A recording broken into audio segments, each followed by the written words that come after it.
So we have a two-part lecture series to finish the Divine Comedy.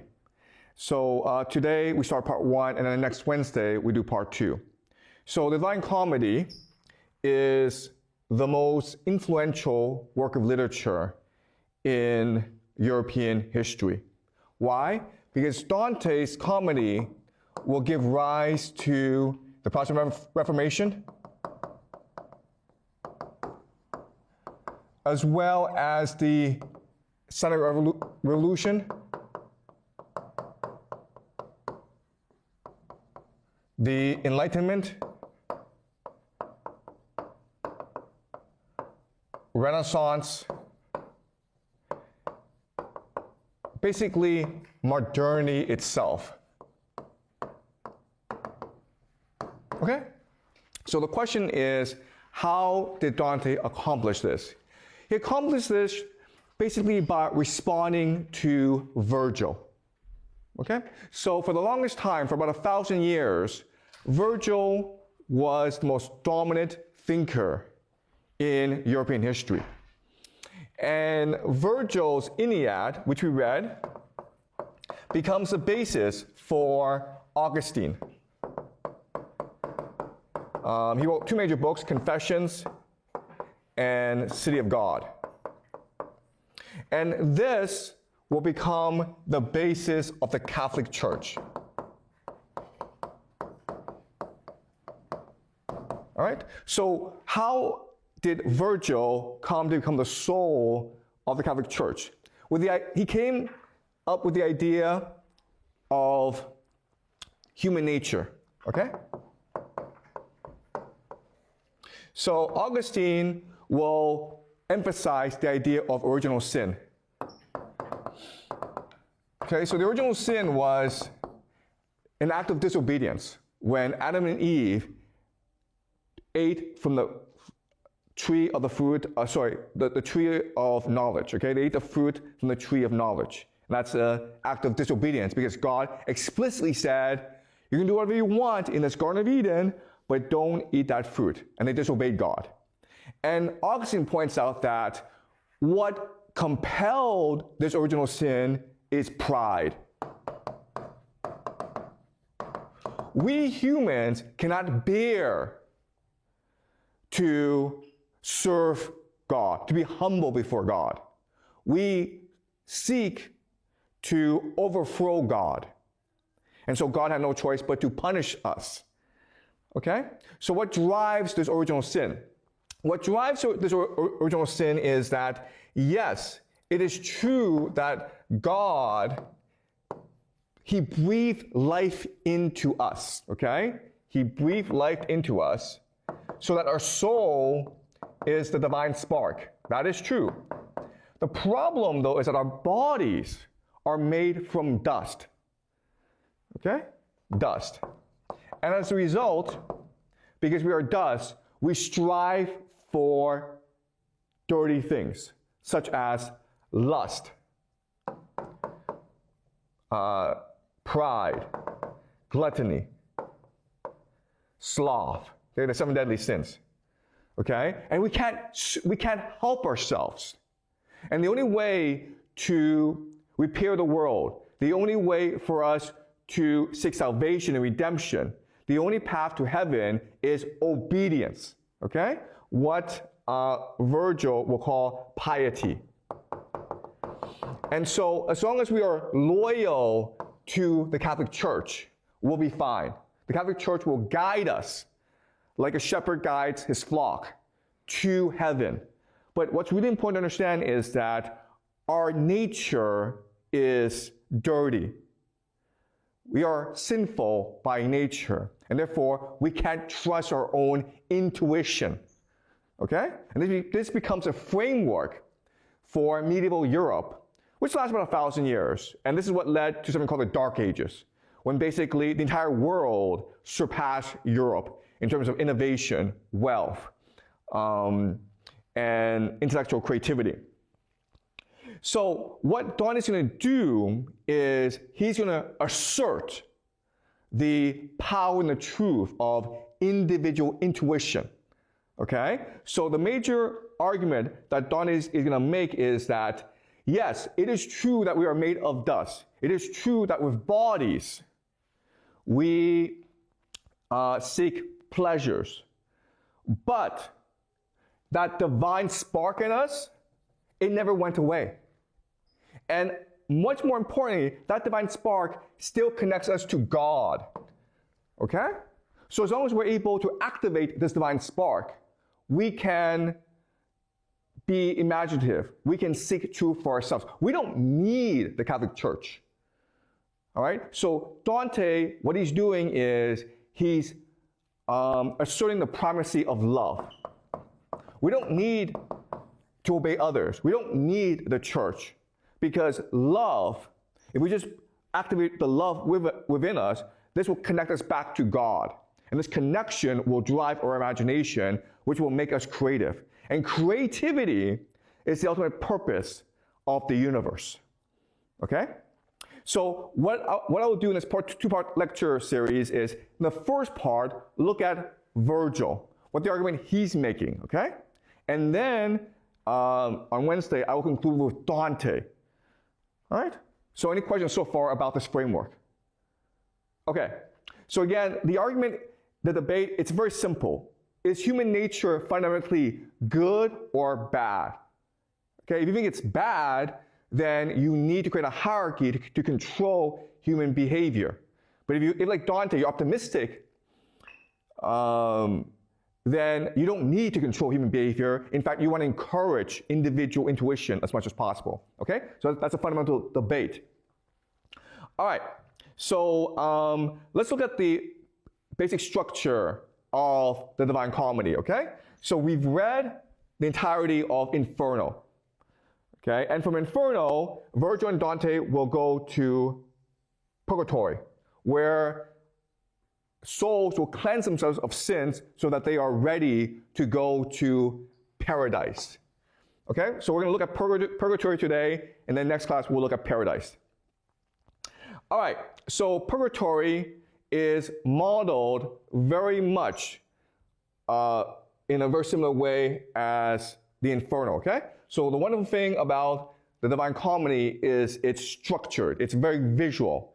So in Purgatory, what you do is, first of all, you enter Purgatory, okay? You enter Purgatory, but the moment you enter Purgatory, what an angel who guards the Purgatory will do is stamp 7 P's onto you, okay? Each P represents a sin. And so what you do is you climb each terrace of this mountain, and each terrace has a particular sin, okay? So terrace 1 is pride, terrace 2 is envy, terrace 3 is anger, terrace 4 is laziness, terrace 5 is covetousness, terrace 6 is gluttony, and terrace 7 is lust, okay? So it's almost like the inverse of Inferno. And so each time you clear a terrace, by absolving yourself, by cleansing yourself of a particular sin, a P is removed from your forehead. And once you remove all P's, you climb up to essentially the Garden of Eden, up here. And then up here, what's going to happen is that Beatrice is going to descend from heaven and pick Dante up so that they can ascend to heaven together, okay? So Virgil is going to guide Dante through the process of Purgatory and then leave Dante to Beatrice. Okay, that's the basic structure of Purgatory. Any questions so far? All right, so we're going to start reading, okay? All right, so again, remember that the fundamental difference between Dante and Virgil is that Virgil is ultimately skeptical about human nature, whereas Dante is optimistic. Okay, so we're first going to figure out what Virgil's argument is. Okay, so Ivory, can you read, please?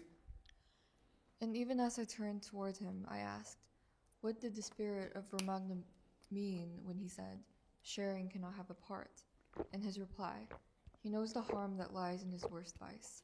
If he chastises it, to ease his expiation, do not wonder. For when your longings center on things such as sharing, then proportions less to each, then envy stirs the bellows of your sighs. But if the love within the highest sphere should turn your longings heavenward, the fear inhabiting your breast would disappear. For there, The more there are who would say ours, so much the greater is the good possessed by each. So much more love burns in that cloister. Okay, stop. Okay, all right. So, they are in the terrace of envy. And here, people must expiate themselves of their envy of others. And envy comes from misguidance, okay? People are focused on the material world. And in the material world, things are finite, right?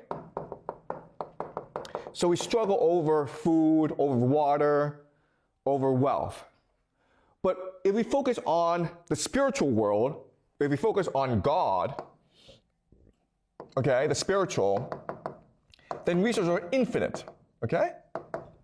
And in the spiritual world, the more you share with others, the more wealth is created, okay? Because you're uplifting each other's spirit. So that's the difference between the material world and the spiritual world, where in the material world, sharing can be punished because it's a zero-sum game. If someone has an apple, you don't have it. If you have that apple, someone else doesn't have it.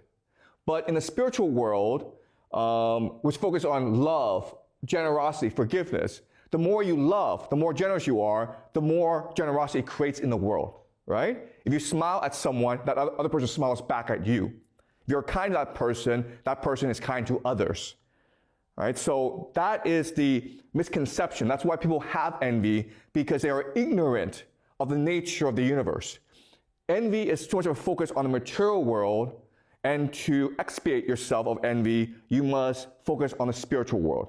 Okay? So here, Virgil and Dante do not disagree. Keep on going.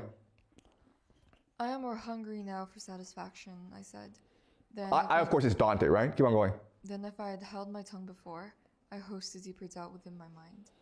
How can a good that's shared by more possessors enable each to be more rich in it than if that good had been possessed by few?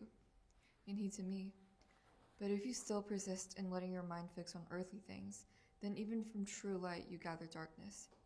That good, ineffable and infinite, which is above, directs itself towards love as light directs itself to polished bodies.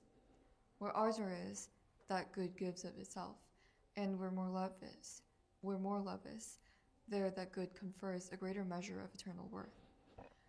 And when there are more souls above who love, there's more to love while there, and they love more, and mirror, like each soul reflects the other. And if my speech has not appeased your hunger, you will see Beatrice. She will fulfill this and all other longings that you feel. Now only strive so that the other 5 wounds may be cancelled quickly, as the 2 already are. The wound's contrition heals. Okay, all right. So what he's saying here is that this spiritual world is the good, right? God, basically. And so the more kindness, the more love you generate to other people, they reflect that. And that spreads love and kindness all around the universe, okay? So one way to visualize this is with something called Indra's net. And this is a concept from Hinduism and Buddhism, okay? So what is a soul? Who are we? Well, we are a pearl in a universe of pearls, okay? It's a net. And the thing about a pearl is that it reflects everything. So within us, we reflect the universe. Okay? So within us is a universe. Okay? So do you guys see this?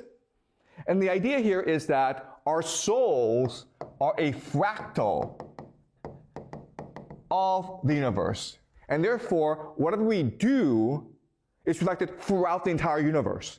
Okay? If this pearl chooses to smile, every other pearl reflects that smile. If this pearl chooses to be angry, that the other pearls become angry as well. That's why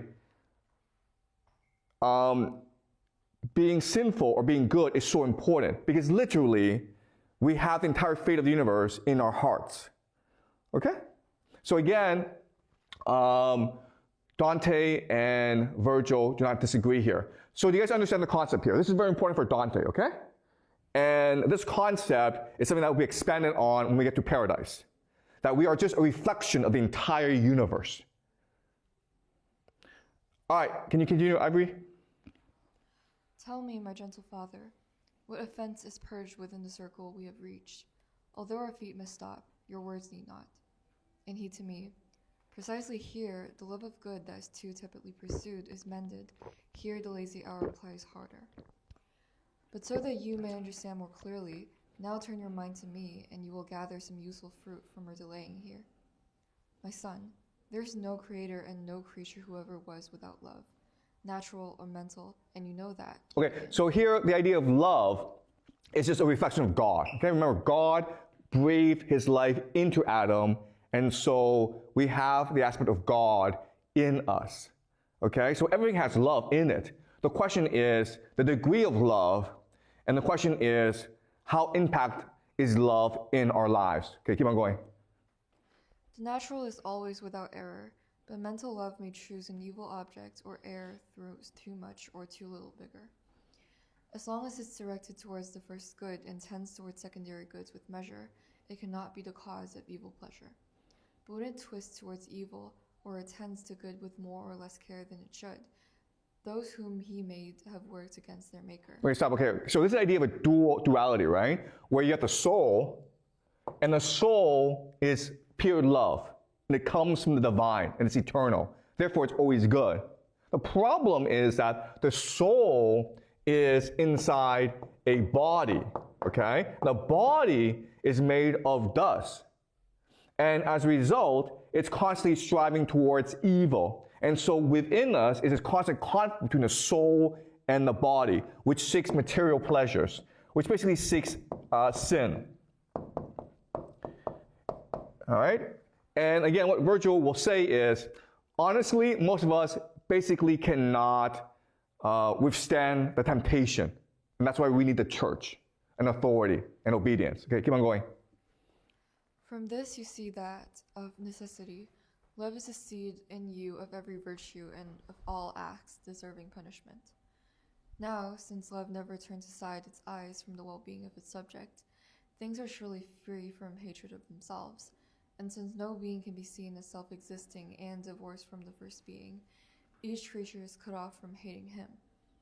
Thus, if I have distinguished properly, ill love must mean to wish one's neighbor ill, and this love's born in three ways from your clay. There's he who, through abasement of another, hopes for supremacy. He only longs to see his neighbor's excellence cast down. Then there is one who, when he is outdone, fears his own loss of fame, power, honor, favor. His sadness loves misfortune for his neighbor. And there's he who, over injury received, resentful, for revenge grows greedy, and angrily seeks out another's harm. Okay, all right. So again, the original sin is a sin of pride, okay? So what Virgil is saying here is, look, it's impossible for you to hate God because God is the ultimate good. It's impossible for you to hate yourself. So the hate comes from your envy of others, your pride, the fact that you want to stand above other people. And if other people are above you, then you conspire against them, and that's a source of all sin, okay? All right, let's keep on going. This threefold love is as expiated here below. Now I would have you understand the love that seeks the good distortedly. Each apprehends confusedly a good in which the mind may rest and longs for it, and thus all strive to reach that good. But if the love that urges you to know it or to reach that good is lax, this terrace, after a just repentance, punishes for that. There is a different good, which does not make men glad. It is not happiness, it is not true essence, fruit and root of every good. The love that profligately yields to that is whipped on in three terraces above us. But I'll not say what three shapes that love takes. May you seek those distinctions for yourself. Okay, all right. So the purpose of purgatory is for us to cleanse ourselves of our material wants and desires, okay? To focus on the spiritual, to remember where we came from, and to remember our connection with the good. That will allow us to access heaven at the end, okay? Keep on going. The subtle teacher had completed his discourse to me. Attentively he watched my eyes to see if I seemed satisfied. And I, still goaded by a new thirst, was silent without, although within I said, Perhaps I have displeased him with too many questions. But that true father, who would recognize the timid want I would not tell aloud by speaking, gave me courage to speak out. At which I said, Master, my sight is so illumined by your light. I recognize all that your words declare or analyze. Therefore, I pray you, gentle father dear, to teach me what love is. You have reduced to love both each good and its opposite. Okay, so basically what Virgil is saying is that love is the fundamental force of the universe. If we move away from love, we do bad things. If we move towards love, we do good things. Okay? So now Dante is like, then tell me exactly what love is. Be specific about love. All right?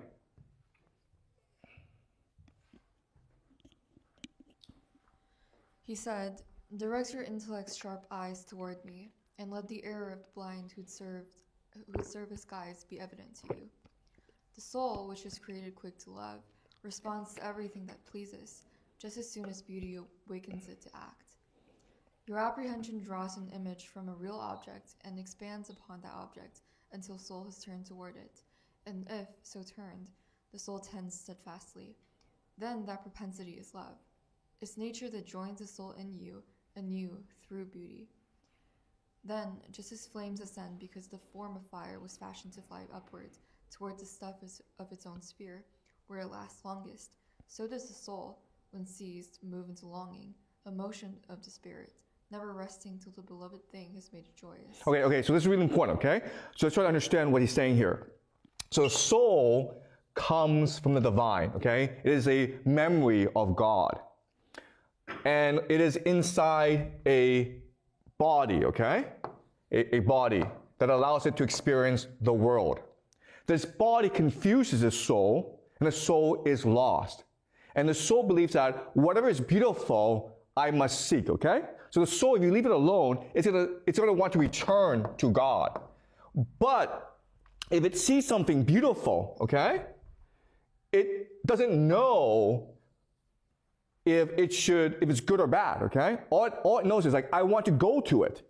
So what happens is the soul expands outwards and tries to encompass it. And then what it does is it moves towards it and tries to swallow it whole. It consumes it, okay?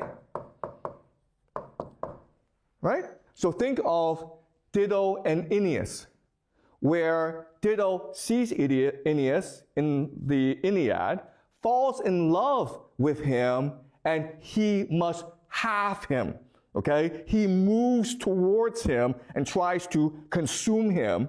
It drives her insane. And the moment he leaves her, she has to kill herself, okay? So that's the issue with the soul. The soul moves towards what's beautiful. It doesn't even know why it's doing so. And when it moves, it tries to absorb and consume it, okay? Because that's what it was trained to do, right? God created it so that the soul would one day return to God. But because as a body, the soul becomes confused, and if it sees a beautiful woman, the soul is like, I must have her. I must have sex with her.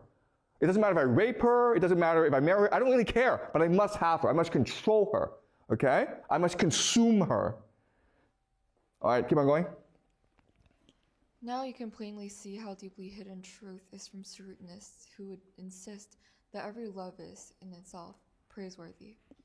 And they are led to error by the matter of love because it may seem always good, but not each seal is fine, although the wax is. Your speech and my own wit that followed it, I answered him, have shown me what love is, but that has filled me with still greater doubt. For if love's offered to us from without, and is the only foot with which soul walks, soul, going straight or crooked, has no merit. And he to me, what reason can see here, I can impart. Past that, for truth of faith, its Beatrice alone you must await. Every substantial form, at once distinct from matter and conjoined to it, gathers the force that is distinctively its own, the force unknown to us until it acts, is never shown except in its effect, just as green bows display the life in plants. Okay, so Dante's confused by this formulation, because if we are trying to consume something that we love, then how can we know what's good and what's evil, right? What is the mechanism that tells us what's good and what's evil? The soul is just doing what it must do, right? The soul must seek out what's beautiful and consume it. The soul thinks that whatever is beautiful must be God. But if it gets confused and think that a woman is beautiful and the soul tries to control that woman, then that's a bad thing, right? So why would God create a system in which you are naturally compelled to do evil? All right? And keep on going. And thus man does not know the source of his intelligence of primal notions and his tending towards desires primal objects. Both are in you just as in bees there is the honey-making urge. Such primal will deserves no praise, and it deserves no blame. Now, that all other longings may conform to this first will, there is in you, inborn, the power that counsels, keeper of the threshold, of your ascent. This is the principle on which your merit may be judged, for it garners and winnows good and evil longings. Those reasoners who reach the roots of things learn of this inborn freedom, the bequest that, thus, they left onto the world's is ethics. Even if we allow necessity of source of every love that flames in you, the power to curb that love is still your own. This noble power is what Beatrice means by free will, therefore remember it, if she should ever speak of it to you. Okay, the power to curb that love is still your own. This is what free will is, okay? So here's the logic here. The logic is, love is not good or bad, okay? It's just natural part of you. It's like an animal desires food. Is that good or bad? It's just who we are. So in this circumstance, what is good? What is good is our capacity to control our emotions, right? In other words, obedience is good. Obedience is what is free will. Okay? If we're able to shift from emotions to reason, that is good. What is reason? Reason is the capacity to restrain our emotions by obeying authority. Because it's only authority that allows us to control ourselves, to know what's right and wrong, okay? And this was the essence, this was the main message of the Iliad, right? Aeneas is on a mission to found the Roman Empire. He goes from Troy to Carthage to the Italian peninsula. But it's actually a spiritual journey because when he starts his journey, he's very emotional. He sees Helen, and he wants to kill Helen because he thinks that Helen is the person who caused the destruction of Troy. Troy is being destroyed, and Aeneas wants to fight the Greeks and die in the process because he wants to save his homeland, even though it's being destroyed, okay? He goes to Carthage, and he's not supposed to be at Carthage. He falls in love with Dido, and he wants to stay there. And each time the gods have to come in and says, hey man, listen, you have a mission to do. Go, you have to go to Italy in order to found Rome, okay? So, and then towards the end of the Iliad, Aeneas recognizes his mission is to obey the gods. He can no longer obey his emotions. Therefore, at the end, when he's fighting Turnus, and Turnus is defeated, he wants to show mercy to Turnus because Turnus has become very pitiful, but he recognizes, no, I cannot allow my emotions to sway me. I cannot trust my intuition. I can never, ever show love to others. I must obey the gods. I must obey my mission. I must be reasonable. And so he kills Turnus, and that's how the Iliad ends, okay? Does that make sense? That is the main argument that Virgil is making. It is not love that defines who we are. It's reason that defines who we are. Reason as defined by obedience. If we are able to obey, that demonstrates our free will. Okay? All right. So let's move on to another passage. Okay, keep on going.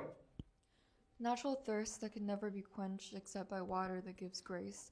The drought the simple woman of Samaria sought. Tormented me.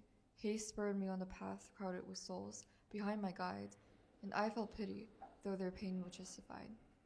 And here, even as Luke records for us, that Christ, new, risen from his burial cave, appeared to two along his way.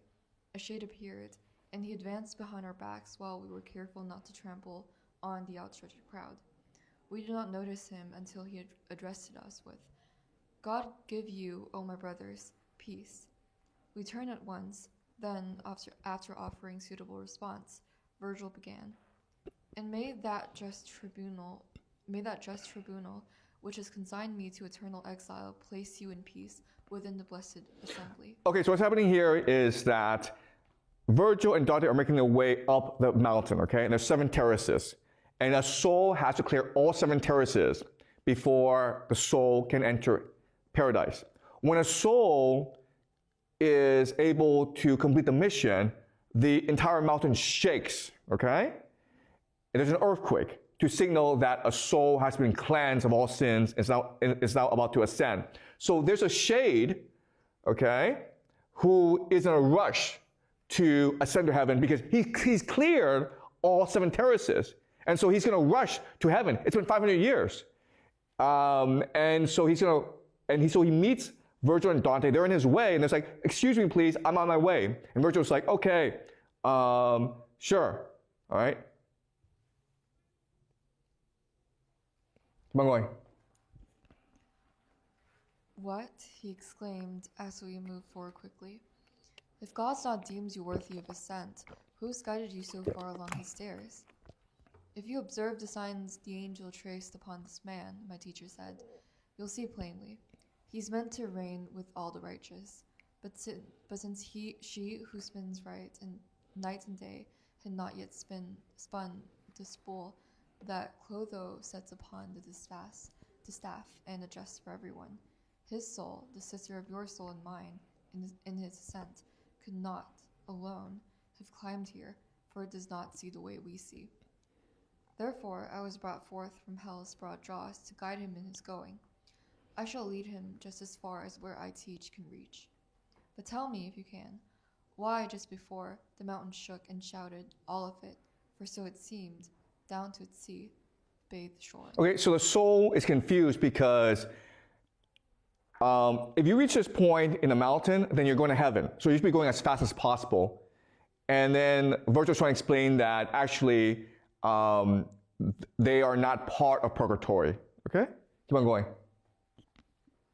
His question threaded so the needle's eye of my desire that just the hope alone of knowing left my thirst more satisfied. The other shade began. "The sanctity of these slopes does not suffer anything that's without order or uncustomary. This place is free from every perturbation. What heaven from itself and in itself receives may serve as cause here, nothing else. Therefore, no rain, no hail, no snow, no dew, no hoarfrost falls here any higher than the stairs of entry with their three brief steps. Neither thick cloud nor thin appear, nor flash of lightning. Thomas's daughter, who so often shifts place in your world, is absent here.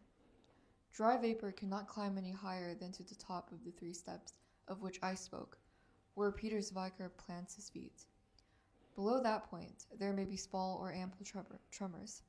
But here above, I know not why, no one concealed in earth has ever caused a tremor, for it only trembles here when some soul feels it's cleansed, so that it rises or stirs to climb on high, and that shout follows." Okay, so the mountain only moves if a soul has been cleansed, okay? The will alone is proof of purity and, fully free, surprises soul into a change of dwelling place, effectively. Okay, so this is a really important idea, right? So what's driving this cleansing is just the will. If you have the will, you can always achieve heaven, okay? So people in Inferno, the reason why they're there is they choose to be there. People in Purgatory are there because they choose to be there as well. It may take you a long time, but if you have the will, you can always cleanse yourself of all your sins. God is all forgiving. Okay, keep on going.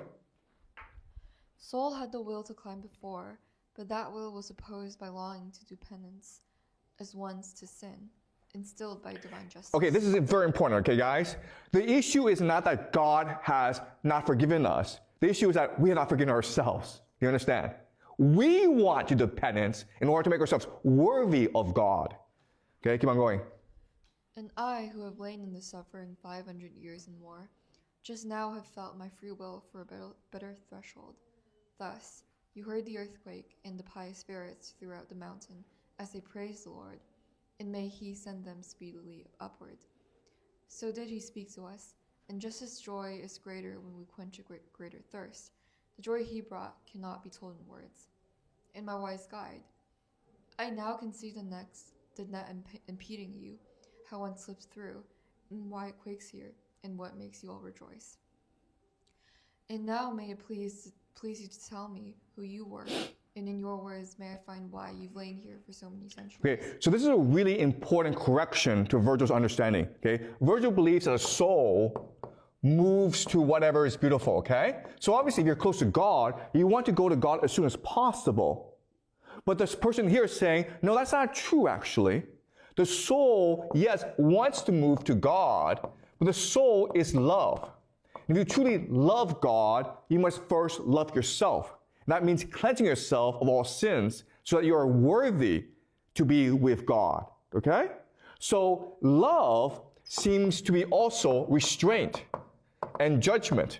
And this is very different from Virgil, who believes that love is incapable of restraint and judgment. Okay? It's love that tells you that, no, I must first forgive myself, because if I don't forgive myself, and I bring any doubt, any hatred, any sin to heaven, this will be unworthy of God. Okay? I must be the pearl that reflects the universe, and therefore I must be a perfect pearl. Okay, keep on going. In that age when the worthy Titus, with help from the highest king, avenged the wounds from which the blood that Judas sold had flowed, I had sufficient fame beyond. That spirit replied, I bore the name that lasteth the longest and honors most, but faith was not yet mine. So gentle was the spirit of my verse that Rome drew me, son of Tullus, to her, and there my brow deserves a crown of myrtle. On earth my name is still remembered, Statius. I sang of Thebes and then of great Achilles. I fell along the way of that last labor. The sparks that warmed me, the seeds of my ardor, were from the holy fire, the same that gave more than 1,000 poets light and flame. I speak of the Aeneid. When I wrote verse, it was mother to me, it was nurse. My work without it would not weigh an ounce. And to have lived on earth when Virgil lived, for that I would extend by one more year the time I owe before my exile's end. Okay, so Virgil is very impressed by this man, and so Virgil asks, who are you? And then the person says, my name is Statius, okay? You may not know who I am, but when Titus was alive, and Titus was a Roman emperor who lived around 70 CE. This is important because Titus was the one who destroyed the temple, okay? The second temple of the Jews.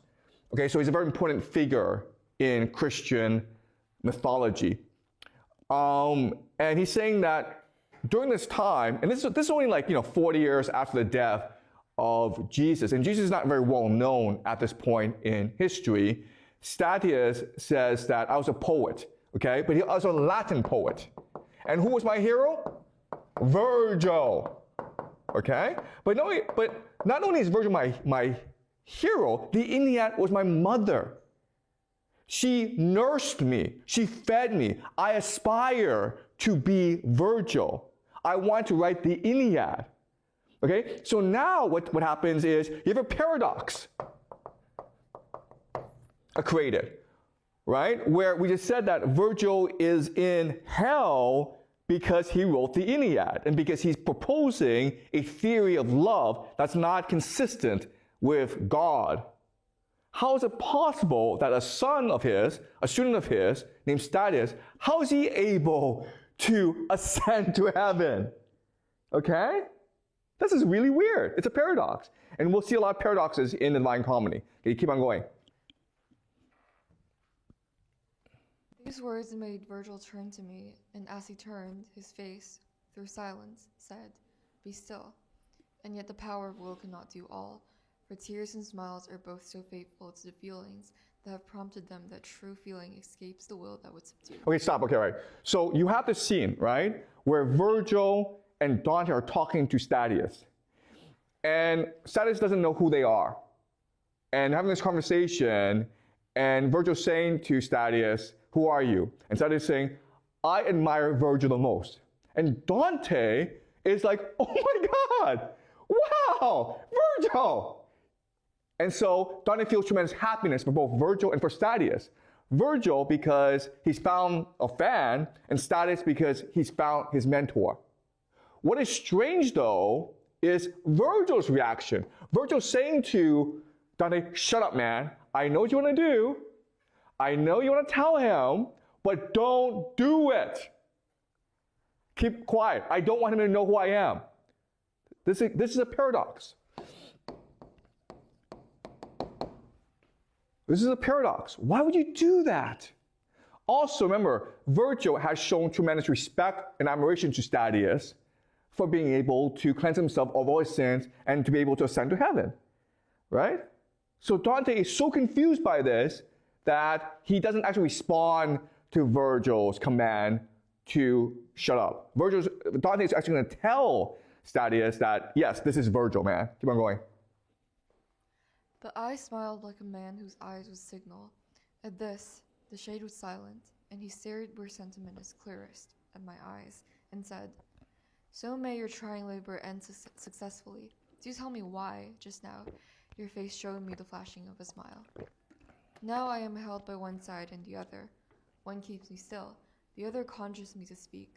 But when, therefore, I sigh, my master knows why and tells me, do not be afraid to speak, but speak and answer what he has asked you to tell him with such earnestness. At this I answered, ancient spirit, you perhaps are wondering at the smile I smiled, but I would have you feel still more surprise.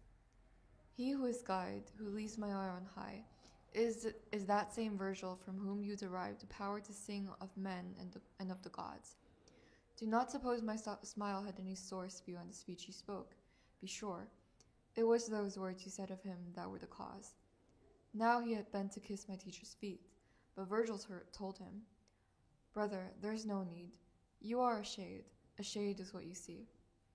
And rising, now you can understand how much love burns in me for you when I forget our insubstantiality, treating the shades as one treats solid things. Okay, all right, so sorry, I was wrong, okay? So Dante is sort of stuck, okay? Because he knows, he wants to tell Statius, but Virgil doesn't want him to tell Statius. And then Dante looks at Virgil, and Virgil says, fine, man, go tell him, okay?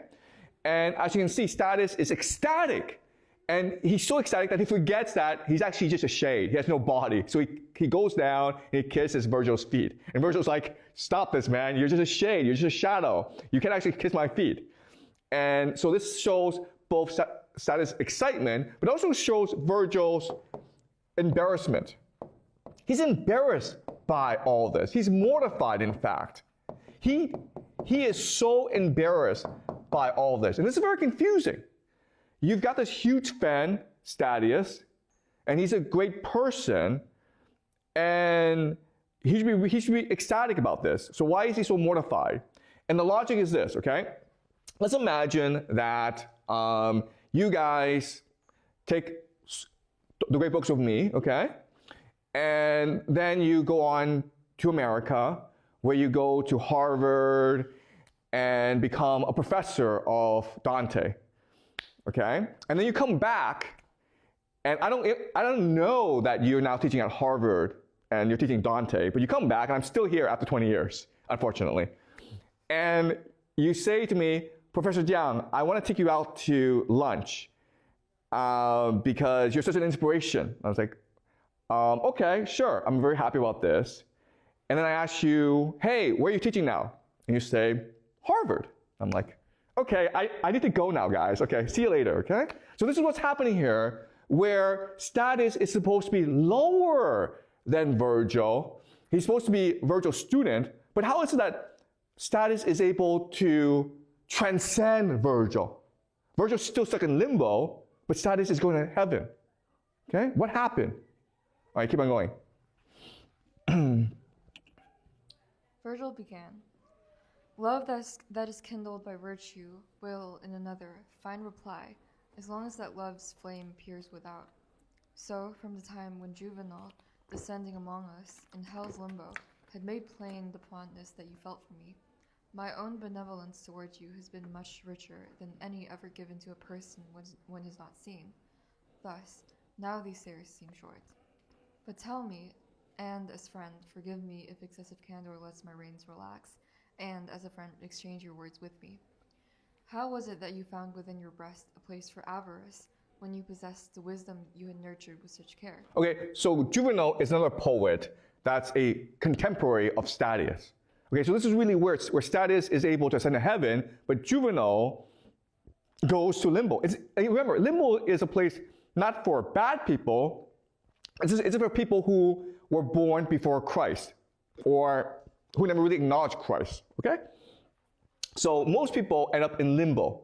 And so Virgil is basically asking Statius, how did you end up here in purgatory when you should be in limbo? This makes no sense to me, right? This is destroying Virgil's framework for the universe, where you have to believe in God, you have to swear allegiance to Christ in order to ascend to heaven.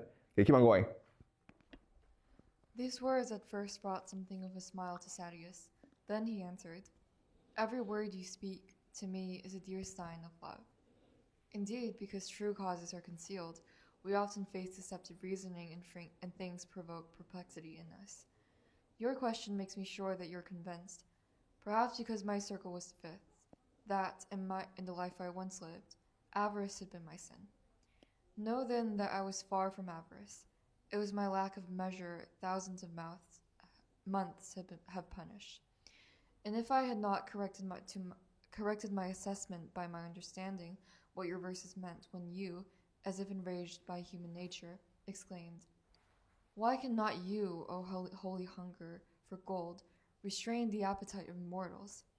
I now, while rolling weights, know sorry josts. Then I became aware that hands might open too wide, like wings, in spending. And of this, as of my other sin, I did repent." Okay, so he's saying, yes, I should be here because of avarice, but the issue is not avarice, okay? The issue is I don't really understand the universe. Okay, so it took me 500 years for me to truly understand the universe and my place in it. All right, keep on going. Sorry, let me, all right, sorry. Okay. How many are to rise again with heads cropped close, whom ignorance prevents from reaching repentance in and at the end of life? And know that when a sin is countered by another fault, directly opposite to it, then here both sins see their green wither. Thus I join those who pay for avarice in my purgation, though what brought me here was prodigality, its opposite. Now, when you sing the savage wars of those twin stars of Jocasta, said the singer of the bucolic poems, it does not seem, from those notes struck by you and Cleo there, that you had yet turned faithful to the faith without which righteous works do not suffice. If that is so, then what sun or what candles drew you from darkness so that, in their wake, you set your sails behind the fishermen? Okay, so Virgil is confused by all of this. Like, you're not a Christian. Why are you here? Keep on going. And he to him, "You were the first to send me to drink within Parnassus' caves, and you the first who, after God, enlightened me. You did as he who goes by night and carries the lamp behind him. He is of no help to his own self, but teaches those who follow. When you declared, 'The ages are renewed, just as in man's first time on earth return. From heaven a new progeny descends.' Through you I was a poet, and through you a Christian. But that you may see more plainly, I'll set my hand to color what I sketch. Disseminated by the messengers of the eternal kingdom, the true faith by then had penetrated all the world, and the new preachers preached in such accord with what you'd said, and I have just repeated, that I was drawn into frequenting them. Then they appeared to me to be so saintly that when Domitian persecuted them, my own laments accompanied their grief. And while I could, as long as I had life, I helped them. And their honest practices made me disdainful of all other sects." Okay, so again, Virgil is asking Statius, like, how are you here? You're not a Christian. And what Statius is saying is like, yes, it's true that I never publicly converted to Christianity, but I was always sympathetic towards Christianity, and it's your book, the Iliad, in which made me convinced that Christianity is a good religion, okay? Through you, I was a poet, and through you, a Christian, right? But we already said that Virgil's Iliad goes against the teachings of the universe. So what this is telling us is that Statius purposely misread Virgil. He loved Virgil for his poetry, but instead of believing Virgil, he, in his heart, chose to believe in himself. Okay? He trusted his own intuition, and that's what saved him. All right. Keep on going. Before, within my poem, I led the Greeks onto the streams of Thebes, I was baptized. But out of fear, I was a secret Christian and, for a long time, showed myself as pagan. For this half-heartedness, for more than 4 centuries, I circled the 4th circle. And now may you, who lifted up the lid that hid from me the good of which I speak, while time has left us as we climb, tell me where is our ancient Terence, and Caclius, and Plautus, where is Varius, if you know? Tell me if they are damned, and in what quarter. All these and Perseus, I, and many others, my guide replied, are with that Greek to whom the Muses gave their gifts in greatest measure. Our place is the blind prison, its first circle, and there we often talk about the mountain where those who are nurses always dwell. Okay, stop. Okay, all right. So Statius is saying I was a secret Christian, okay? So I was secretly baptized and I became a secret Christian. But if you're a secret Christian, are you really a Christian?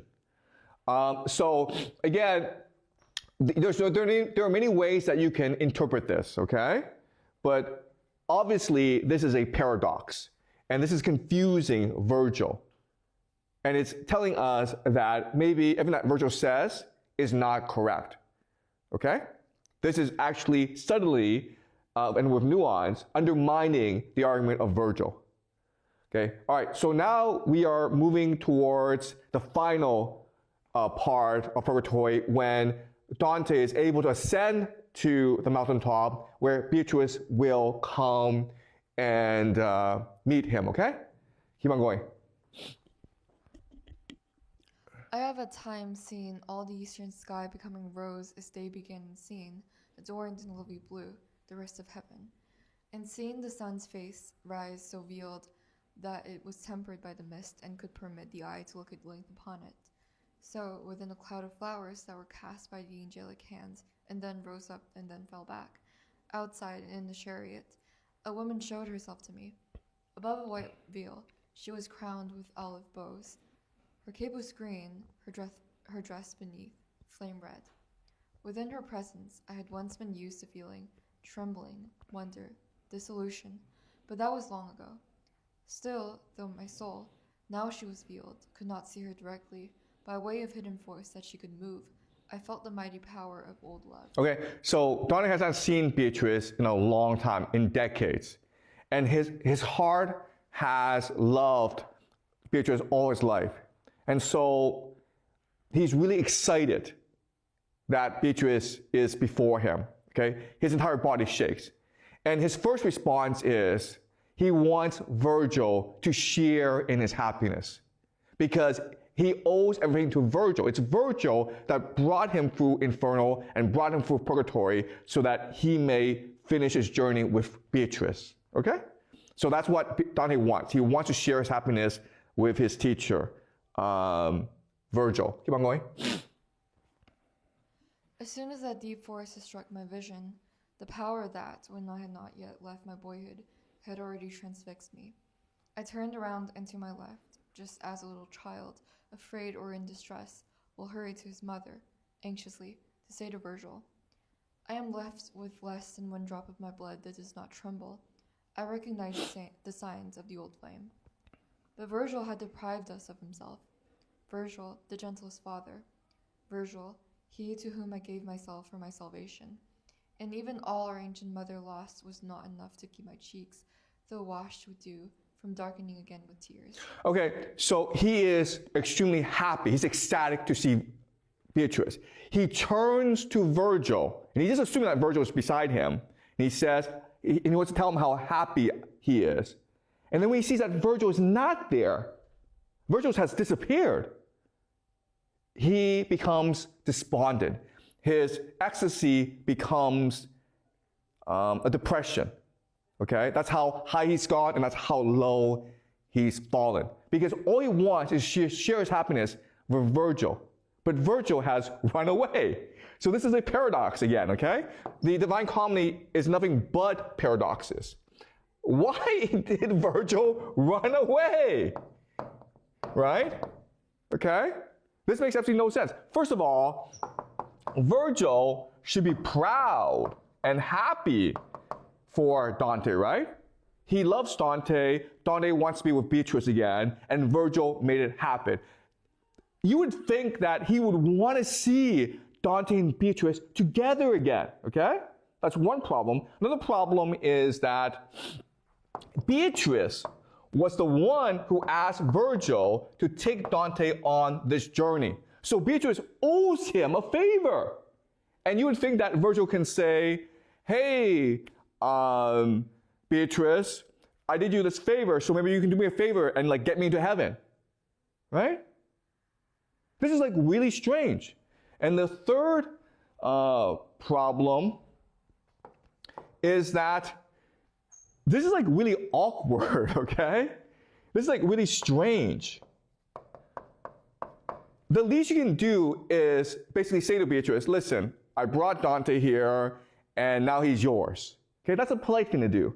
And this is like not typical of Virgil. So this leaves a huge question in our minds as to why Virgil did this. Okay? Keep on going. Dante, though Virgil's leaving you, do not yet weep. Do not weep yet. You'll need your tears for what another sword must yet inflict. Just like an admiral who goes stern and proud to see the officers who guide the other ships, encouraging their tasks, so on the left side of the chariot, I turned around when I heard my name, which, of necessity, I transcribe here. I saw the lady who had first appeared to me beneath the veils of the angelic flowers look at me across the stream. Although the veil she wore... Wait, stop. Okay, all right, okay. So what's even stranger is Beatrice is saying to Dante, Virgil's gone, forget him. He's not important. What's important is your mission in paradise. Focus on that, Dante. Let's forget Virgil. All right? Let's forget him.